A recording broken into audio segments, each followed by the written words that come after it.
When a player engages with a game like ours, one of the primary goals from a development and design standpoint is to let them play improvisationally.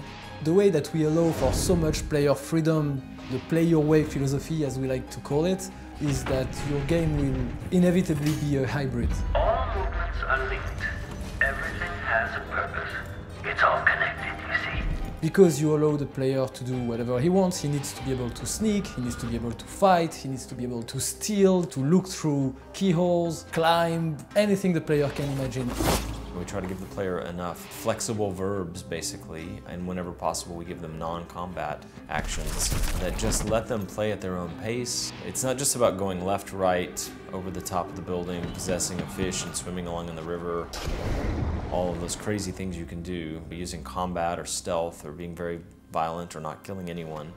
It's not just about that. It's just the moment to moment, the feeling of when something happens as a direct result of your actions. It's your experience. For instance, we see players arriving in front of a firing squad in the street, and some of them just walk right past it. Some other people are like, is there loot to steal? And some other people approach it like morally, hey, what did these people do exactly? I think I'm gonna defend them.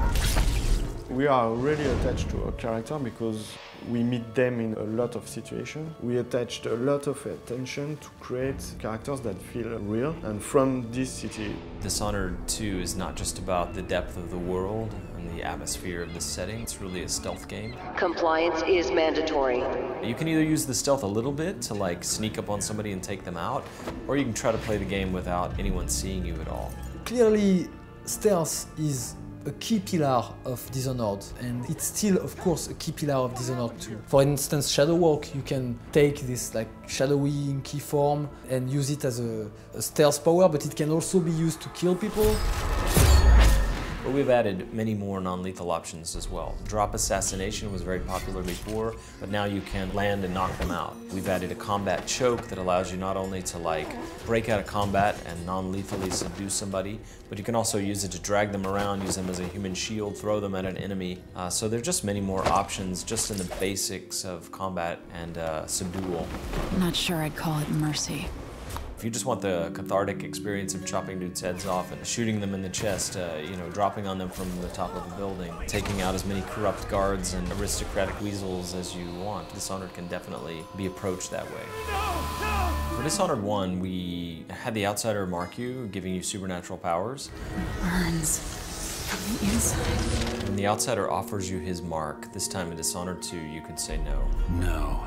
I never asked for your help, and I don't need it now. What does it mean for you? It means that you won't have any power throughout the game. And for us, level designer, it means that you should be able to do everything that the other guys could do with the powers. Sometimes it's more difficult, but at the end of the day, you can finish the game without any power. What are you waiting for? What's going on here? It might sound pretty counterintuitive.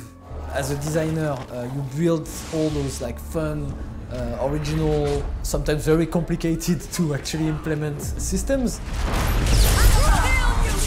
And then you include in your game an option to, you know, lock them away? Why? No. Whatever you're offering, I can make my own way. That's, I think, because we are confident that our core gameplay is interesting enough, and we are confident that the player who makes that choice wants that kind of experience. He wants to be a human being among human beings and feel like he's the best. Like he wants to be Batman and not Superman. We have players who play for the story. We have players who play because they have stealth simulation, because they think Emily's cool or Corvo's cool. Some players move through the game like a shadow without leaving anyone disturbed, and other players leave a big trail of blood and body parts.